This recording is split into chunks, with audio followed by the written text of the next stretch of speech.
Hello everyone, good afternoon. I am Akanksha Vankide. I work as a transmission planning engineer at Entergy and have been appointed as PES SYP Vice Chair for the region 1 to 7. I welcome you all to the IEEE PES Scholarship Initiative webinar and a very warm welcome to our speaker today, Daniel Toland, who is the Director, Society Operations. He is responsible for managing and supervising the Power and Energy Society business segments involving conferences, education, membership, chapters, sales, and marketing. This includes oversight of the PES membership activities and programs, which include affinity groups, awards, chapters, and scholarships, oversights of the PES marketing and communication strategies and plans across all PES functional areas like publications, meetings, education, technical activities, member services, etc. He is also responsible for education and conference businesses. He undertakes special projects under the direction of PES Executive Director, as well as the analysis and improvement of the existing operations to create a culture of continuous improvement. Thank you so much, Dan, for doing this, and we welcome you to the session. Over to you now. Well, thank you very much. Sure. I'm happy to give an update on PES Scholarship Plus programs and also PES student programs that the Society has been doing for quite a number of years. So first, let me share my screen as it comes up, and I'm hopefully going to do a presentation. You can see that. Are you seeing my? Yes, we can see your screen, Dan. Yes. Is it just the PowerPoint? Yes, the PowerPoint, like the Great. presentation mode of it. Yeah. Yes. All right. Anyway, thank you very much. Um, so I'm going to talk a little bit about, first off, the student program overview, which is a lot of it is coordinated through the PES Power and Energy Education Committee, through the PEAK subcommittee. They do a lot of things, the first 4 items on this list. And then I'll talk a little bit about our PES scholarships that we have, which includes the PES Scholarship Plus initiative, which has an upcoming deadline at the end of this month. First off, if you're not familiar with being an IEEE and an IEEE PES student member, we ask everybody to join. If you join PES, first you join IEEE, and the student fee for a full year is $32 for IEEE membership. But then if you want to join PES, it's $18 if you want to get the magazines mailed to you. But if you just want virtual access to our P&E magazine and other events, you can just do $1. So that's essential membership. So, and that's for the full or half year. We have approximately 7,500 student members. We have a lot of student branches, 316 last count, at least when we did the slide. And we have student branch chapters around the world, with a lot being in Region 10, which is Asia Pacific, and Region 8. Of course, we do have student branches in the United States as well. Part of what the PEAK subcommittee does for students is doing some registration subsidies, student poster, housing program, and events at our different conferences. So I'll speak briefly about three of our flagship conferences that we have. Actually, hide that.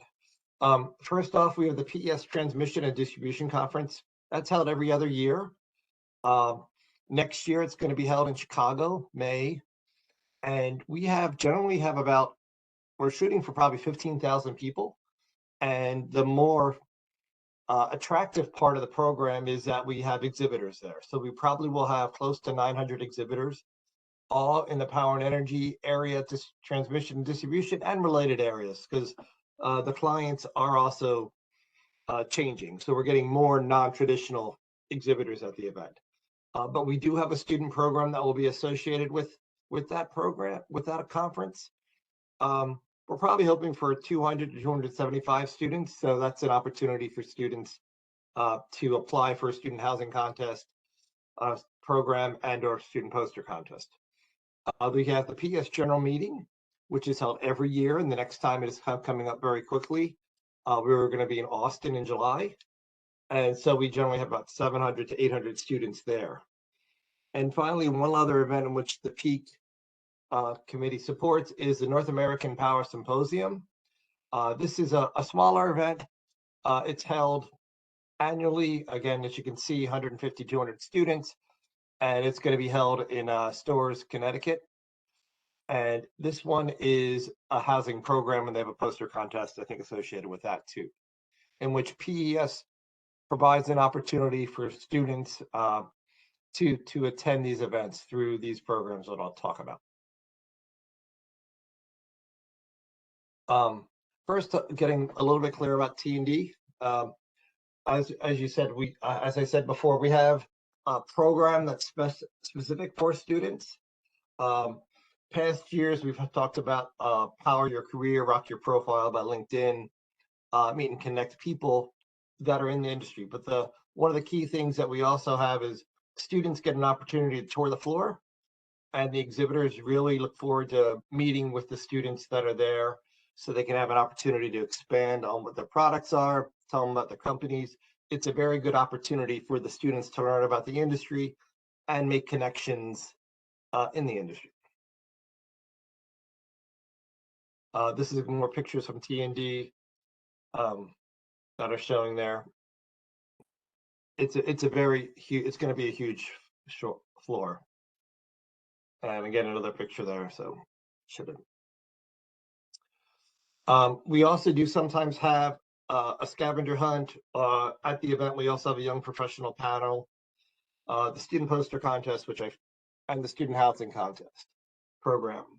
I'll talk a little bit more about that in a minute. For both the GM and the T&D, students have an opportunity to submit a poster and present that as this person is doing on the slide, and also have an opportunity to get complimentary housing for the event. The student general meeting, or PS general meeting, again, we have a student poster contest, which is on Tuesday, but Wednesday we have a student industry faculty luncheon, which is an opportunity for all the students attending the general meeting to meet with, again, representatives. A lot of our events at the GM and T&D, they're really set aside give the opportunity for the students to meet with people in the industry to really get you so you can get advice. One thing that we also have at the general meeting is after the luncheon, we have a job fair in which all students are eligible who are at the event can participate in that. Student luncheon is a separate event fee. You have to pay another, I think, $25, but everybody can go to this job fair. See some pictures here. The student poster contest, again, GM, we have a lot more people, probably have 200 people presenting their posters, and we have probably about student housing is 300 people. The way you do this is you submit an online application, you submit your abstract for the poster, then it'll be considered, and then the student housing program is really based on available need and demand. Hopefully if we have enough rooms, we'll provide students with complimentary housing up to 3 or 4 nights, generally sharing a room with somebody, with your permission, of course. North American Power Symposium, again, it's similar to the other 2 events. It's just a little bit smaller. A fewer number of students are going, but they also have workshops and other events for students. The poster contest, as I mentioned, you have a 1-page abstract that's submitted. It's get reviewed by a subcommittee and then gets accepted or rejected. And once it's accepted at the general meeting or whatever event you're doing, they'll be judged when the poster contest is open. So people have judges that'll come around and speak with you, and they'll evaluate the posters based on the technical merit or oral presentation and the poster itself. So that's just a general snapshot of what it would look like from that perspective. And then at the end of the event, we do give out certificates and prizes presentations for the top prizes for the people that are ranked as such based on the results. And so you can see here is somebody getting their certificate at the last past general meeting. As I mentioned before, student housing support, free accommodations, 3 to 4 nights, depending on the event, usually 1 to 2 people per room. We've been very fortunate to get funding from the Granger Foundation, and the Power and Energy Society also supports it every year. So there's a student application with a formal request for support. As it noted there, we do need to get an advisor recommendation and commitment. So if you submit the application, they'd get an email going to the advisor, who would then probably click a form and attest to your ability to be in the power and energy industry. The next thing I will speak a little bit about are various scholarships. I'll focus mostly on the PS Scholarship Plus initiative, mention the other programs that we have, Outstanding Student Scholarship, ECONSTAM, and Eric Gunther. Right now, we have the PS Scholarship Plus initiative. As I said, the application is open until the end of April. Then the Eric Gunther Future Power Innovation Scholarship, actually that application is also open until the end of June. So first off, the Scholarship Plus initiative. This program was started in 2011 based on a PS Governing Board initiative after speaking with industry, academic people, and just the board itself, really about the need for more undergraduates to get into the power and energy industry. And even more recently, as you can see here, the International Energy Agency, when they starts talking about growing electrification demand and continuing its journey towards net zero, we need investments in the distribution grid to modernize and the new transmission corridors. And we need more people, more younger people, older people, but people with different skill set are needed to assist in the task above, to help meet the need of the changing energy industry, making sure the demand is being met. And it also, going back to when the program was started, while the industry was changing, was also a lot of anticipated people retiring based on just aging out of the workforce. So that was one of the rationales for having the program started. And as I wrote here, it says to address the critical need, shortage of power engineers.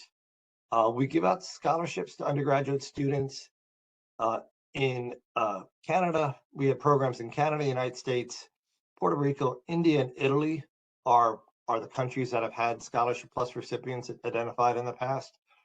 The program was established originally specifically for the United States and Canada, because a lot of our donors, supporters for this program, are really looking for more undergraduates in this part of the country.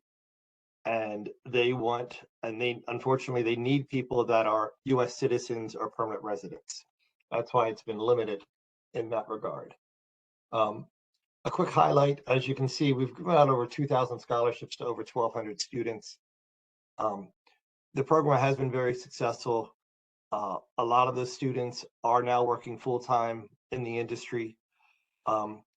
All the money that we get from the program has been donated to the IEEE Foundation, and then PES then distributed to the students and the schools. So it's been a very successful program. But in recent years, we've noticed that we didn't get as many applications as we've had previously. And there could be a lot of different reasons why that. But one of the things, feedback that we got from our partners, specifically our manufacturing partners, is that they are looking for people to come into the power and energy industry, not just EE majors. The primary focus is still electrical engineering. We want our electrical engineering majors to apply for this scholarship. But if you are working for a Bachelor of Science degree in any of IEEE's designated fields of interest, you can apply, so as long as you're a full-time student, because we want to get everybody engaged in the power and energy industry. As long as you want to get in the power, this program is been established for you. The one thing we also did recently is we did increase the prize amount. The prize amount is now $3,000 for your first year, $3,000 for your second, $4,000 for your third. Again, we understand it doesn't capture all your tuition expenses, but it certainly helps make it easier for the students. I've had stories in which students have come to us and saying getting the scholarship enabled them to live off campus, or it helped with their additional expenses so they could focus on their studies. As I mentioned briefly before, they have over up to $10,000. The other big point is they do make connections and learning and earning and meeting new people in the industry. A lot of our students and scholarship recipients make connections at the general meeting, or even just being named a scholarship recipient. Somebody will reach out to them because they have that designation, and then hopefully then they get an internship or a job based on having the connections. We do give free IEEE and PES memberships for their first year for the students. Also pointed out, each year we do identify in regions 1 to 7, which is the United States and Canada. We have a John W.S.D. Outstanding Scholar for each region.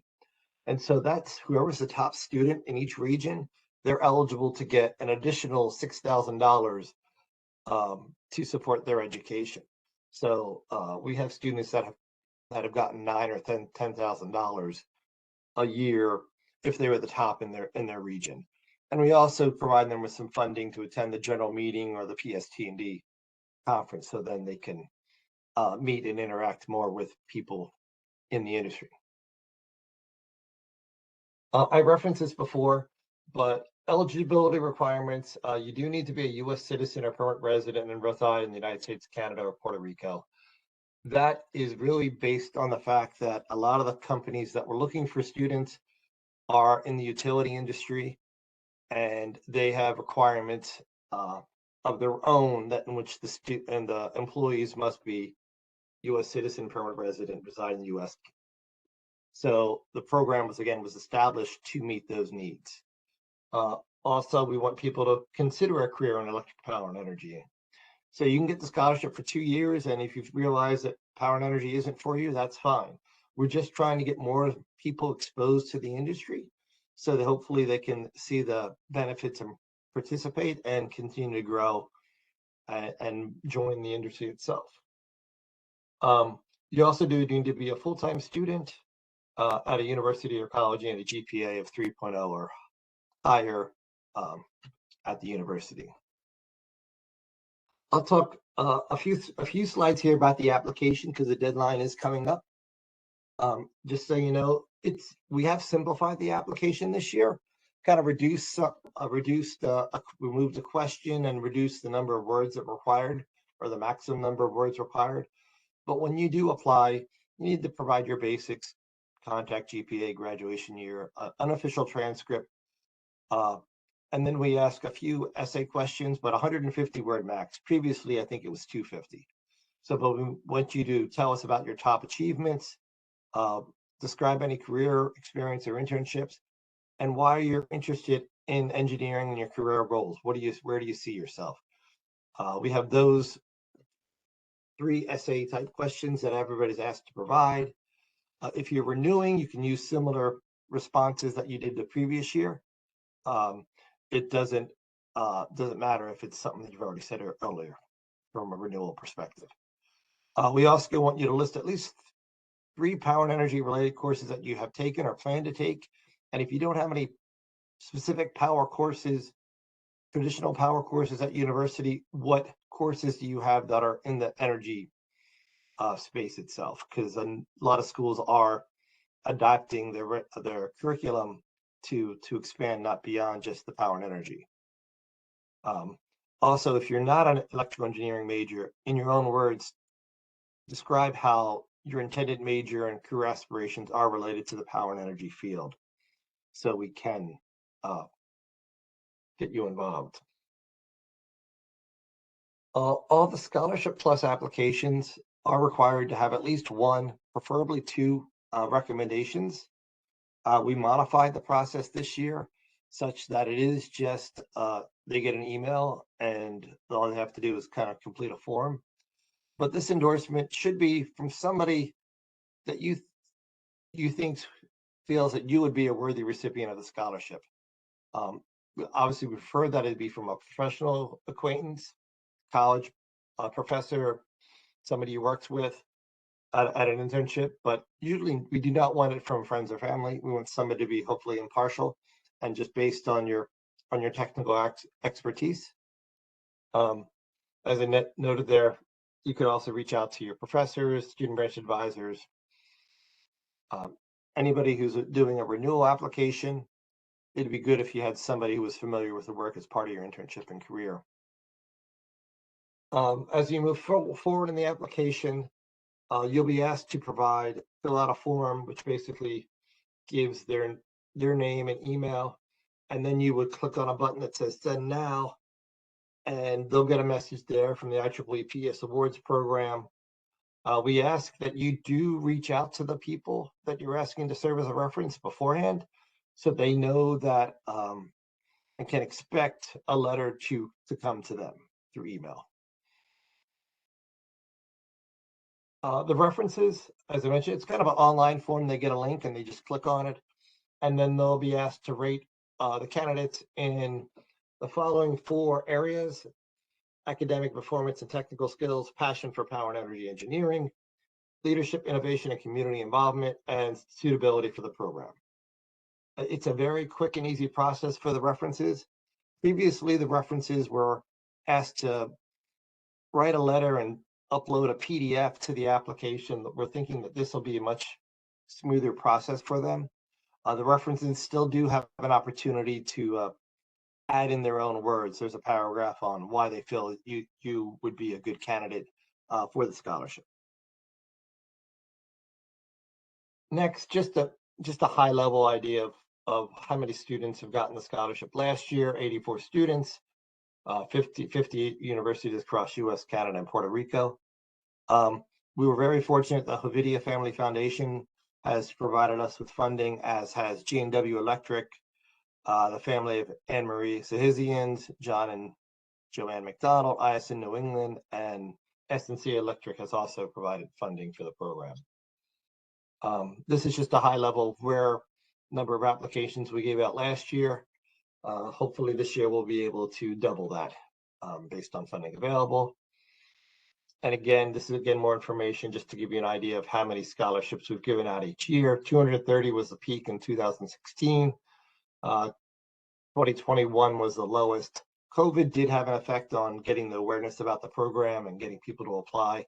So I think we're building that up now as more students are back at school and we're having an opportunity to speak with them. Okay, that's the update on the Scholarship Plus program. As I mentioned, we are currently accepting applications. If you have any questions on the application, I do have a slide at the end that has an email address, but you can email, you can email myself, d.toland@ieee.org, or pes@ieee.org can also be available to collect questions. The G-Rate Econstam Memorial Scholarship, this one is kind of a subset of the PES Scholarship Plus Initiative, because when you apply for the Scholarship Plus Initiative, if you're a U.S. veteran honorably discharged in the United States and an E major, you can be considered for this award. The family of Ray Econstam established a scholarship to specifically recognize an undergraduate student with an EE degree. And so if you are a U.S. veteran, you'll automatically be considered for this award after we make the selection of the Scholarship Plus Initiative recipient. The Eric Gunther Future Power Innovator Scholarship. This one is just one scholarship, power engineering discipline, who is dedicating their education to the power and energy sector, pushing the bounds of current thought to make power and energy better. In this case, the criteria is you have to be a full-time student, but you must be at least in your 2 years of getting your bachelor's degree or working to get your master's degree in electrical engineering. The recipients get a scholarship of $2,500 payable to the school to assist with expenses, a travel stipend to attend a presentation. These applications are due on June 30th. There is no U.S. resident citizenship requirement for this award. So it's anybody that's attending school in the U.S. university or college would be eligible for this award. Finally, the last one I'll talk about is the PES Outstanding Student Scholarship. This scholarship is eligible to anybody in the world. There's no requirement for citizenship or anything. But it recognizes graduate student members who are chosen an academic path leading to electric power and energy engineering career.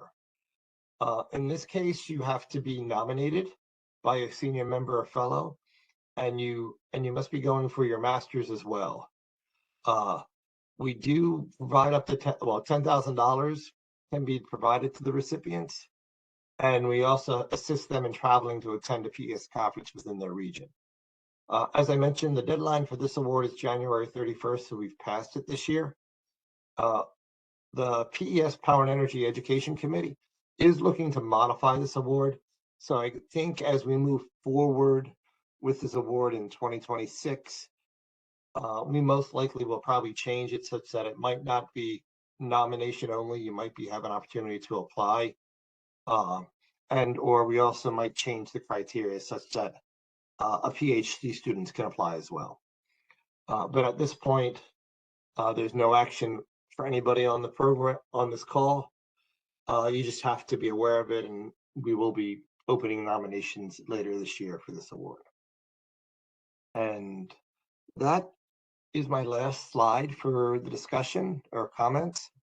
As I mentioned, if you have questions, you can email pes@ieee.org or scholarshipinfo@ieee.org as well. To learn more, if you have any questions, you could also go to the PES Scholarship Plus website, which I will go back to that site. It's www.ee-scholarship.org, which has all the information, there we go, on the program. And that being said, if anybody has any questions, if anybody has any comments, please let me know. Thank you. Thank you so much, Dan. That was really good knowledge about all the scholarships available at PES. I really know that there's many students out there who have questions about like how to apply and what's the eligibility criteria and all that stuff. So thank you so much for clearing that out for all of us here. And I do request the audience, if you have any questions right now for Dan, please feel free to unmute yourself and ask any questions. In case if you do not have any questions right now in your mind, please feel free to email Dan to the email ID that he had sent, or else you can send an email to me, and my email ID is there in the chat box, and I can forward that to Dan in case you didn't catch his email. Yeah. So I'm going to go to my slide, my perfect. emails on this first slide.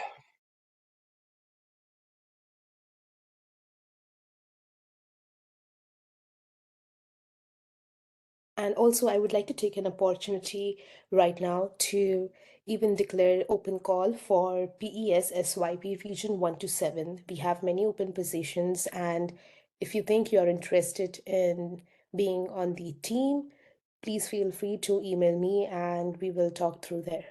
Thank you so much.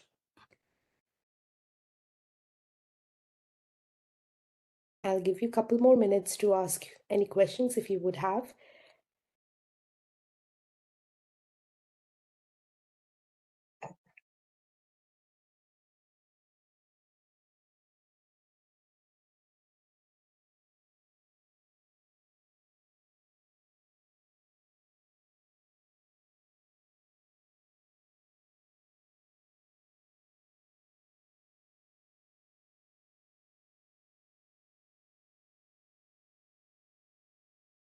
Okay, seeing that no one has any questions. Yes, Rishi, go ahead.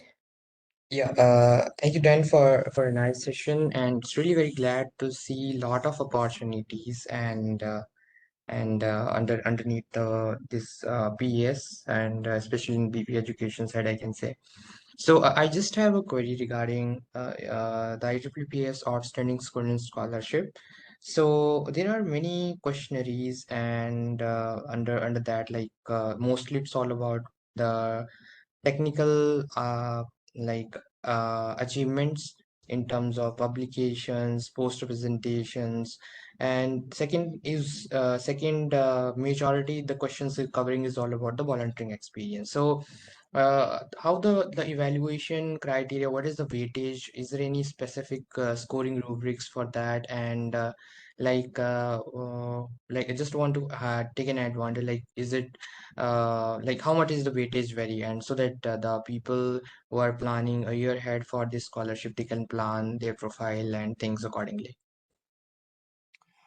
Yeah, that's a good question. There a lot of it is first off, I should also point out all the reviewing and all the judging of all these scholarships are done by our volunteers, who we wouldn't be able to do what we do without them. I think for the Outstanding Student Scholarship Program, I don't think we have official rating for each section as to what it would be, but in general, I do think for the Outstanding Student Scholarship, they would rank more the basis of your volunteer activities and humanitarian activities as something that's kind of rated highly. We don't have a breakdown of saying, okay, your papers get judged 25% of your score, your courses at this amount. I think it's really who is doing a great job in promoting and being part of a PES community. Of course, still having a good academic record, still taking the classes and presenting, kind of being an overall good representative of the society as such. Mhm. And also, the second question is all about, it's mentioned about you are pursuing your master's degree. So we got queries like in some of the countries it's like MS, some of the countries it is like MTech. So is there any specific particular terminology, or you are particularly focusing upon a specific field or the domain the application should come from, or is it open for the relevant PS oriented fields, or how the eligibility vary, and is there any impact of that in the final success rate of that application? Yeah. Well, for the outstanding student scholarship, it's you do a Master of Science with an EE degree or a Master of Engineering. So an equivalent designation with a focus on electric power engineering. So Mhm. it can be a little different master's terminology, but as long as you're focused in the power and energy area, I think that's fine. Um, I don't know if there's any specific bias towards any one particular area. Mhm. Thank you so much. The third thing is there any specific scholarship for Region 8? Because Michael especially pointed like there are some specific scholarships for Region 8. From the Power and Energy Society, not specifically. I mean, as I mentioned, we did have a program in Italy that did a Scholarship Plus initiative program. We do have funding available to try to do something within the region through the PS Scholarship Plus program, but that is something that would have to be coordinated and managed with our volunteers. They but traditionally, it also has to be country-based as opposed to region-based. But there can be other IEEE region programs that are not PES that might be just for Region 8. Okay. Yeah, that's all from my side. Thank you so much for your answering my questions. Sure. Over to you, Kangsha. Thanks, Rishi. Thanks for all those questions. And again, Dan, for clearing those out. Um, any other questions in the audience? Now is your time to ask.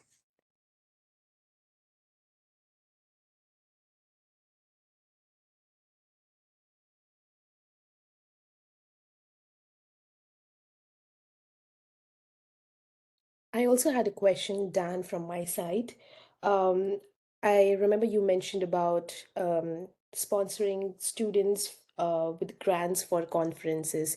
What all conferences, other than the IEEE PES GM, do we include in that? And is there any participation thing to it? Like, does the student has to participate in any kind of presentation to be able to avail the reimbursement of the conference or maybe the grants for the conference? Well, in general, PES are from the PES Peak Committee. They have events, like I said, the Journal Meeting, T&D, and North American Power Symposiums. But each region, when I speak regions 8, 9, and 10, our regional chapter coordinators are provided with funding in which they have the responsibility, they're delegated with the responsibility to distribute money to support students traveling to events in their regions. So, for example, ISGT Latin America is happening this year. So I believe the Regional 9 chapter coordinator, Guadalupe, will have funding available, and she will work with the students in her region in implementing a process such that students can get funding to attend that. Region 8, there might be funding available to attend the ISGT Europe event or even PowerTech.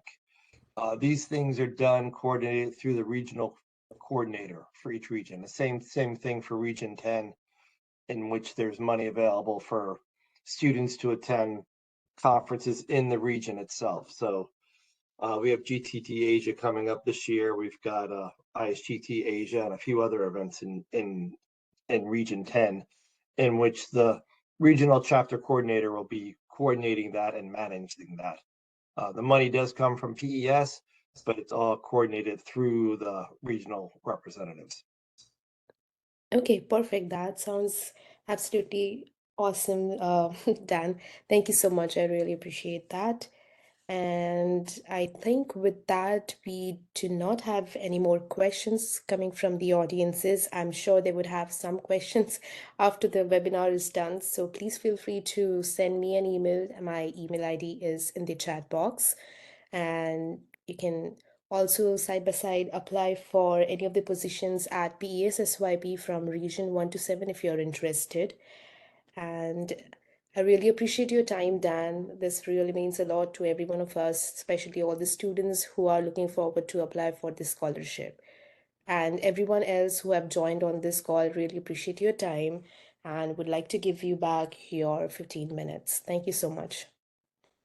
Thank you very much, and have a great day or You too. night, everybody.